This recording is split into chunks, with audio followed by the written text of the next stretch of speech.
Good morning, student. In this video lecture, we will see case one of particular integral (PI). Previous video में मैं आपको higher order ordinary differential equations क्या होती है, उसके बाद जो है उसका सॉल्यूशंस क्या होता है जिसको कंप्लीट सॉल्यूशंस बोलते हैं, और कंप्लीट सॉल्यूशन में CF plus PI complementary function plus particular integral PI। और हमने प्रीवियस वीडियो में कॉम्प्लीमेंट्री फंक्शंस कैसे कैलकुलेट करते हैं जिसके 4 केस होते हैं, जो nature of auxiliary equations nature of roots of auxiliary equation पर डिपेंड करते हैं, वो देखे थे। अब हम इस वीडियो में पर्टिकुलर इंटीग्रल का केस वन देखेंगे। राइट है, पर्टिकुलर इंटीग्रल के लिए एक एक केस के लिए एक वीडियो मैं बनाऊंगा ताकि आपको अच्छे से क्लियर हो कि पर्टिकुलर इंटीग्रल कैसे कैलकुलेट करते हैं। तो स्टार्ट करते हैं। Method of finding PI। Consider the second order differential equations.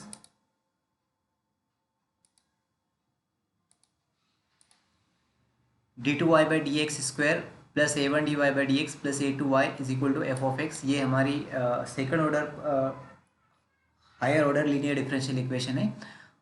इसके अंदर हमको करना क्या है, जो सिंबॉलिक फॉर्म है इसको कन्वर्ट करना है। जैसा हमने CF कैलकुलेट करते हैं एग्जैक्टली सेम वैसे ही उसी को हम यूज़ करेंगे सॉल्यूशन के अंदर। डबल कैलकुलेशन नहीं करना है। राइट है, d बाई डी एक्स के लिए d कैपिटल D यूज़ करेंगे और d2 by D x square के लिए d स्क्वायर यूज़ करेंगे। राइट है, तो ये आ गया आपके पास d वाला फॉर्म जैसा CF में आया था। राइट है, अब PI क्या होता है? PI का जनरल फॉर्मूला आपको याद रखना है। PI is equal to 1 upon ये जो D वाली इक्वेशन होती है y का कोफिशिएंट, ये 1 divided by D square plus A1D plus A2 into right hand side of differential equation. Right hand side of differential equation जो भी होगा।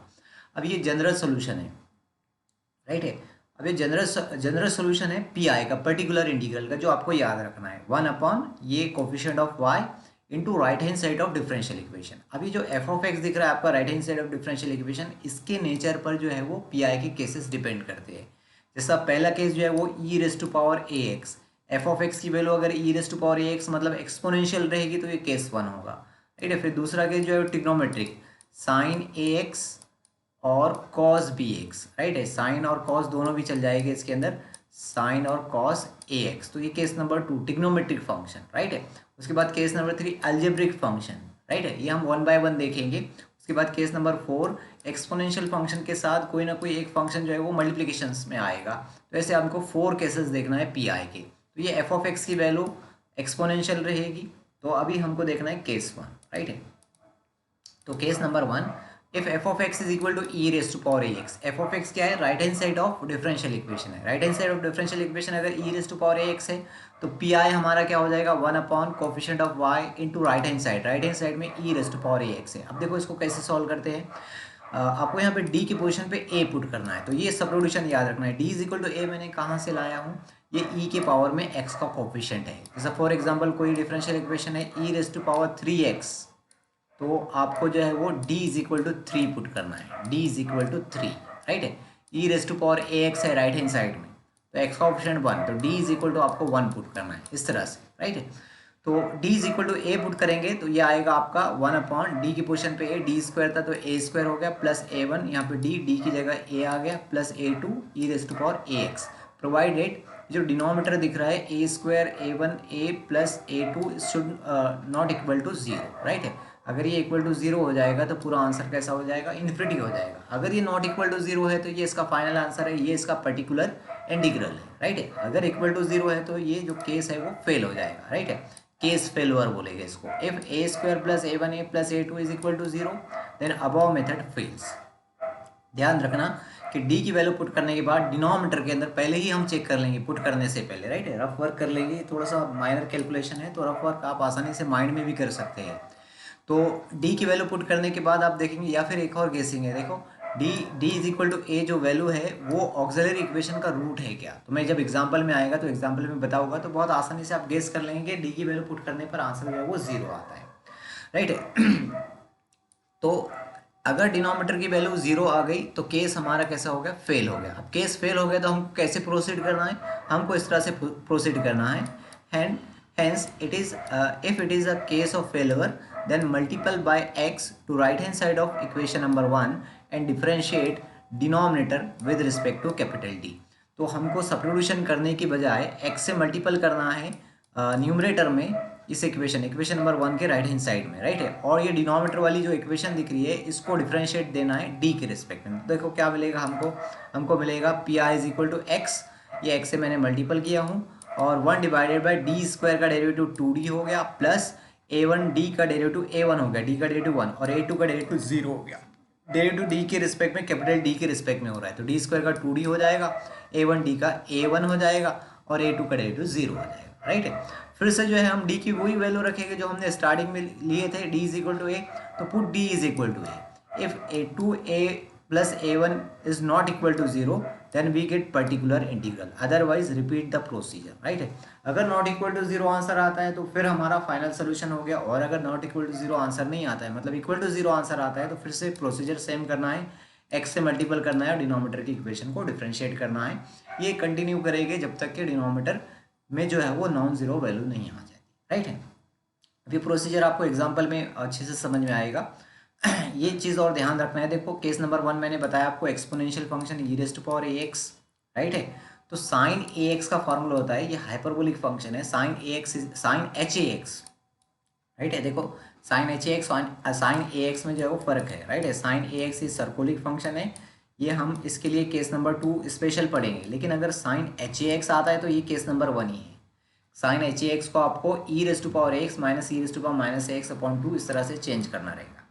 तो ये यहाँ पे एक्सपोनेंशियल टर्म्स आ जाएगी, केस नंबर 1 बन जाएगा।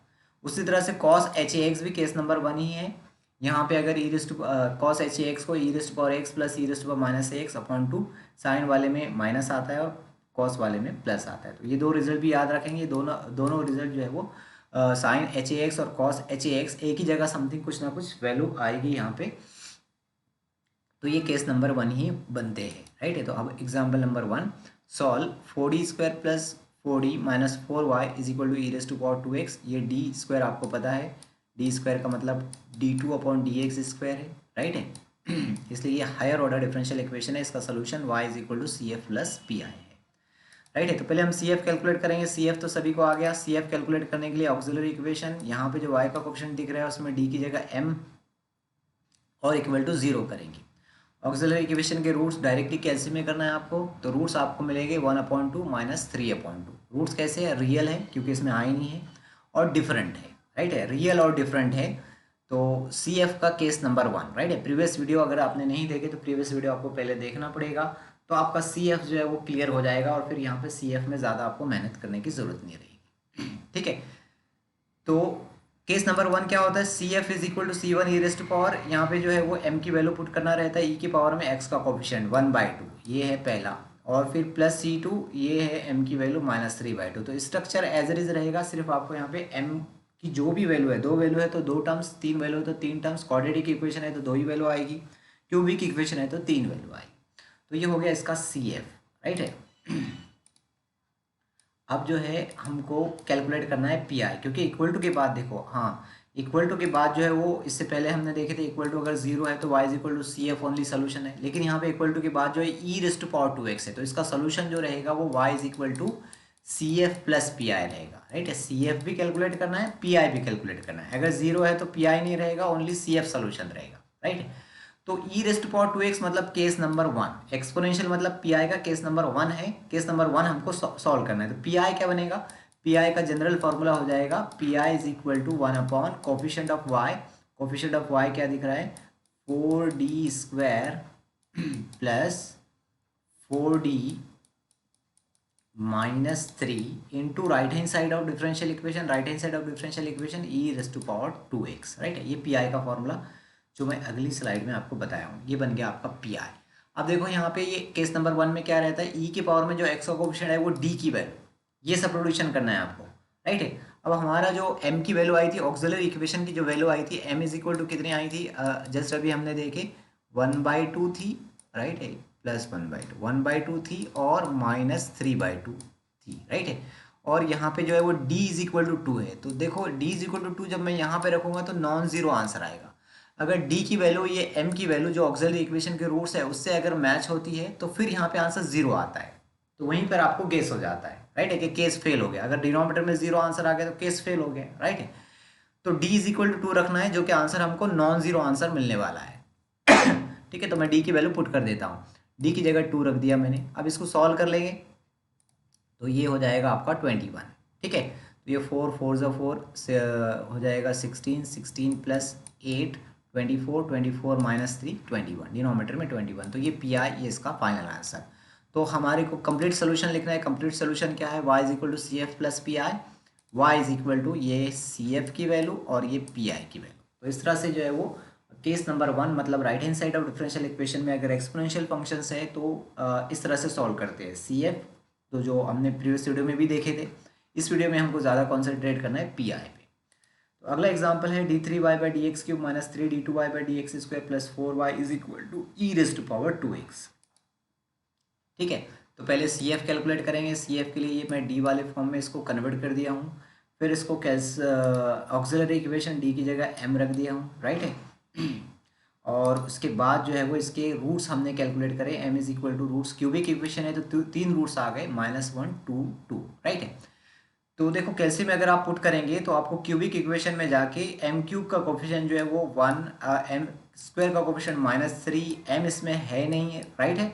m का कोफिशिएंट इसमें 0 और फिर बाद में कांस्टेंट टर्म 4 टाइप करना पड़ेगा। तो कैल्शियम आपको देखो कैसे आंसर देगा, कैल्शियम आपको आंसर देगा x1 इज इक्वल टू देगा -1 और फिर बाद में सेकंड इक्वल टू आप दबाएंगे तो फिर आपको मिलेगा x2 इज इक्वल टू 2, सिर्फ 2 ही आंसर देगा, तीसरा आंसर आपको नहीं देगा। तो आपको ये जो लास्ट वाला रूट्स है वो रिपीटेड है, राइट है, ये इस तरह से गेस करना है। क्यूबिक इक्वेशन है 3 रूट्स आना चाहिए, कैसे आपको 2 ही रूट्स दे रहा है, मतलब जो दूसरा रूट्स है आखिरी रूट्स है वो रिपीटेड है, राइट है। तो -1 2 2 तो ये रूट जो है वो रियल है, -1 डिफरेंट है और ये 2 2 सेम है। तो हमारे पास सी एफ के अंदर 3 टर्म्स आएगी, ये c1 e raise to power -x, मैंने ये -1 के लिए लिख लिया, और 2 2 के लिए आगे हमारे पास same and real and same के लिए रूट्स कैसे लिखते हैं, देखो c1 तो यहाँ यूज़ कर लिया, अभी 2 2 के लिए मैं आगे कैसे यूज़ करूँगा, c2 plus c3x e raise to power 2x, तो ये इसका सी एफ हो गया, राइट है। अब पी आई कैलकुलेट करेंगे तो पी आई क्या हो जाएगा, 1 कोफिशिएंट ऑफ y और into right hand side of differential equation. अब अगर आप देखेंगे ऑब्जर्व करेंगे तो m की वैल्यू हमारे पास क्या आती है, जस्ट अभी हमने देखे ऑक्सिलरी इक्वेशन के रूट्स, m की वैल्यू -1 2 2, राइट है। तो देखो यहाँ पे d की वैल्यू e के पावर में x का कोफिशिएंट, तो d इज इक्वल टू 2 है, d इज इक्वल टू 2 और m की भी वैल्यू 2। अब यहाँ पे अगर आप 2 रखेंगे तो आंसर 0 आएगा, चेक कर लो, d की जगह 2 रखें, यहाँ पे 2 रेज़ टू पावर 3 8 होता है, माइनस यहाँ पे d की जगह 2 रखें तो ये हो गया 4 4 ज़ा 3 12 -12 और आगे 4, राइट है। तो ये हो गया आपके पास 8 + 4 12 12 - 12 0, राइट है। तो केस फेल हो गया, राइट है। तो अब यहाँ पे सब्स्टिट्यूशन नहीं कर सकते क्योंकि डिनोमिनेटर में आंसर 0 आ रहा है d इज इक्वल टू 2 रखने पर, तो it is a case failure, therefore we multiple by x and differentiate denominator with respect to d। तो हम क्या करेंगे, इसको x से मल्टीपल देंगे और डिनोमिनेटर वाली इक्वेशन को डिफरेंशिएट देंगे। तो मैंने x से मल्टीपल किया और डिनोमिनेटर वाली इक्वेशन को डिफरेंशिएट दिया, d³ का डेरिवेटिव कितना हो गया 3d² माइनस d² का डेरिवेटिव 2d 2 इंटू 3 6d और ये 4 का डेरिवेटिव कितना हो गया 0 हो गया। फिर से हमको d इज इक्वल टू 2 रखना है तो फिर से आंसर 0 आएगा क्योंकि m के अंदर 2 बार 2 2 था, राइट है। चेक कर सकते हैं आप यहाँ पे d इज इक्वल टू 2 रखेंगे तो देखो 4 4 ज़ा 3 12, उसके बाद d की वैल्यू 2 2 ज़ा 6 12 -12 + 12 0, फिर से जो है वो case fail, again it is a case of failure, therefore we multiply by x and differentiate denominator with respect to d। फिर से हमको x से मल्टीपल करना है तो ये x × x x² हो जाएगा और डिनोमिनेटर में 3d² का डेरिवेटिव हो जाएगा 6d, d के रिस्पेक्ट में डिफरेंशिएट दे रहे हैं तो -6d का डेरिवेटिव हो जाएगा -6। अब d इज इक्वल टू 2 रखेंगे तो नॉट इक्वल टू आंसर आएगा, देखो d की वैल्यू 2 रखेंगे तो 12 6 × 2 12 -6 12 - 6 6 नॉट इक्वल टू 0 आंसर। अब ये इसका फाइनल आंसर हो जाएगा, तो d इज इक्वल टू मैं 2 रख दिया और इसका आंसर है 6। तो ये हो गया x² / 6 e raise to power 2x, ये पी आई की वैल्यू हो गई। तो हमारा कंप्लीट सोल्यूशन क्या होता है, y is equal to C F plus P I, C F की वैल्यू रखी हमने, सी एफ की वैल्यू है और ये पी आई की वैल्यू है, ये इसका फाइनल आंसर, ठीक है।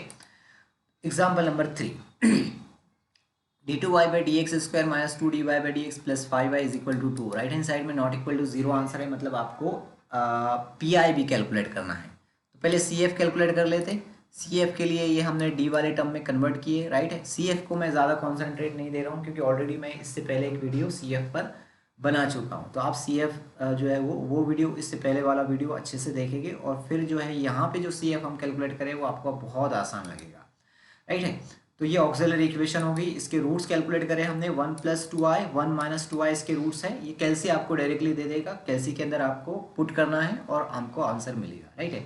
तो इमेजनरी आई आ गया नंबर्स के अंदर, मतलब ये इमेजनरी रूट्स है, इमेजनरी एंड डिफरेंट इस तरह के रहते हैं। इमेजनरी एंड डिफरेंट रूट्स का जो स्ट्रक्चर होता है अल्फा प्लस आई बीटा और अल्फा माइनस आई बीटा। यहाँ से हमको अल्फा बीटा की वैल्यू कैलकुलेट करना रहता है। अल्फा की वैल्यू क्या है, यहाँ पे देखो अल्फा की जगह 1 है और बीटा की जगह यहाँ पे कितना है 2 है। तो अल्फा इज इक्वल टू 1 और बीटा इज इक्वल टू 2। इसका सी एफ भी देखे थे हमने, C F is equal to क्या होता है, अगर रूट्स इमेजनरी एंड डिफरेंट आते हैं तो सी एफ इस तरह से होता है, e raise to power alpha x in bracket C1 cos beta x plus C2 sine beta x, right है। तो यहाँ पे सिर्फ अल्फा और बीटा की वैल्यू आपको पुट करना रहता है। अल्फा की वैल्यू यहाँ पे आ गई आपके पास 1, तो यहाँ पे 1 पुट करेंगे और बीटा की वैल्यू 2, यहाँ पे आपको 2 पुट करना है। तो सी एफ देखो क्या हो गया, C F is equal to e raise to power x C1 cos 2x और plus C2 sign 2x। Alpha की जगह 1 और बीटा की जगह मैंने 2 रख दिया हूँ एंगल के अंदर, ये इसका सी एफ हो गया। अब हमको पी आई कैलकुलेट करना है। तो P I is equal to 1/d² - 2d + 5 into 2 right hand side of differential equation, 1 coefficient of y into right hand side of differential equation 2 है। तो देखो 2 दिख रहा है यहाँ पे, जब भी कांस्टेंट नंबर्स आता है वो भी केस नंबर 1 होता है। किस तरह से केस नंबर 1 होता है, मैं यहाँ पे 2 के आगे ई रेज़ टू पावर 0x लगा सकता हूँ क्योंकि e raise to power 0x is equal to होता है 1, राइट है। तो 2 को मैंने 2 × 1 लिख लिया और ये जो 1 दिख रहा है 1 की जगह मैंने ई रेज़ टू पावर 0x लगा दिया। अब ये एक्सपोनेंशियल टर्म्स आ गई, केस नंबर 1 बन गया। मतलब आपको डी की जगह यहाँ पे क्या पुट करना है, एक्स का कोफिशिएंट 0 पुट करना है।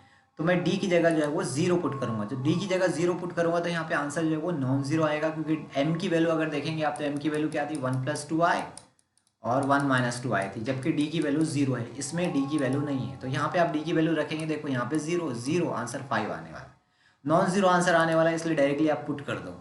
ये 2 को तो मैंने बाहर कर दिया हूँ क्योंकि वो रियल नंबर है, कांस्टेंट नंबर है। यहाँ पे 2 को लिख लिए, डी की जगह 0 रखे और ये आंसर हो गया आपका 2/5। ई रेज़ टू पावर 0 तो 1 होता है, उसको छोड़ दिए, डिनोमिनेटर में 5 और ये 2 × 1 2, पी आई की वैल्यू 2/5। तो complete solution y is equal to C F plus P I, y is equal to ये सी एफ की वैल्यू और ये पी आई की वैल्यू, ये इसका फाइनल आंसर हो गया। ठीक है, तो अब सिंगल नंबर अभी देखा आपको 2 3 4 5 इस तरह से, तो वो भी केस नंबर 1 होता है, ये आपको ध्यान रखना।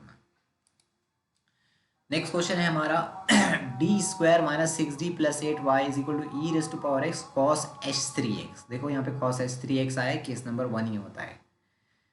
ठीक है, तो पहले हम सी एफ कैलकुलेट करेंगे। ये ऑक्सिलरी इक्वेशन हमने कैलकुलेट करे, इसके रूट्स आ गए आपके 4 2 रियल एंड डिफरेंट रूट्स है, इसलिए सी एफ जो रहेगा वो e raise to power 4x + C2 e raise to power 2x हो जाएगा। अब पी आई कैलकुलेट कर लेते, P I is equal to 1/d² - 6d + 8 into right hand side e raise to power x cos h3x। तो सबसे पहले मैं ये cos h3x को सॉल्व कर लेता हूँ, उसके बाद फिर हम केस नंबर 1 सॉल्व करेंगे। cos h3x जस्ट अभी मैंने बताया था आपको, cos h का रिजल्ट क्या होता है, e raise to power ax plus e raise to power -ax divided by 2, और यहाँ पे a की जगह जो है वो क्या है 3 है, तो ये e raise to power 3x plus e raise to power -3x/2। अब ये e raise to power x से मैं अंदर मल्टीपल कर रहा हूँ, तो e raise to power x से जब मैं मल्टीपल करूँगा तो e raise to power x into e raise to power 3x कितना हो जाएगा, e raise to power 4x। Base अगर सेम है तो पावर में एडिशन होती है, x + 3x 4x हो जाएगा, उसके बाद प्लस है, फिर ये e raise to power x जो दिख रहा है उसको यहाँ पे मल्टीपल दूंगा मैं, तो ये हो जाएगा e raise to power x - 3x कितना हो जाएगा -2x, राइट है। बेस अगर सेम है तो पावर में एडिशन होगा और डिवाइडेड बाय 2। ठीक है, तो ये मैं अगली स्लाइड में बताया हूँ। ठीक है, ये 2 को मैं बाहर ले लिया हूँ, 2 तो कांस्टेंट ही है, 1/2 बाहर कर दिए, यहाँ से डिनोमिनेटर वाले 2 को बाहर करें। अभी डी वाली टर्म से पहले हमको अंदर मल्टीप्लिकेशन करना है, डी वाली टर्म से हम मल्टीपल करेंगे, तो देखो पहले ई डी वाली टर्म से जो है वो e raise to power 4x में मल्टीप्लिकेशन किए, फिर बीच में प्लस आया, फिर डी वाली टर्म से यहाँ पे मल्टीप्लिकेशन किए ई रेज़ टू पावर -2x में। अभी 2 टर्म्स हो गए और दोनों के दोनों जो है वो केस नंबर 1 है, यहाँ पे भी ई रेज़ टू पावर 4x है और यहाँ ई रेज़ टू पावर -2x है, तो दोनों टर्म्स का सब्स्टिट्यूशन अलग अलग रहेगा। यहाँ पे ई की पावर में x का कोएफिशिएंट 4 है और यहाँ पे ई की पावर में एक्स का कोफिशिएंट कितना है -2 है, तो डी इज इक्वल टू यहाँ पे 4 रहेगा और सेकंड टर्म में डी इज इक्वल टू -2 रहेगा, राइट है। D is equal to 4 first term में और सेकंड टर्म में डी इज इक्वल टू -2।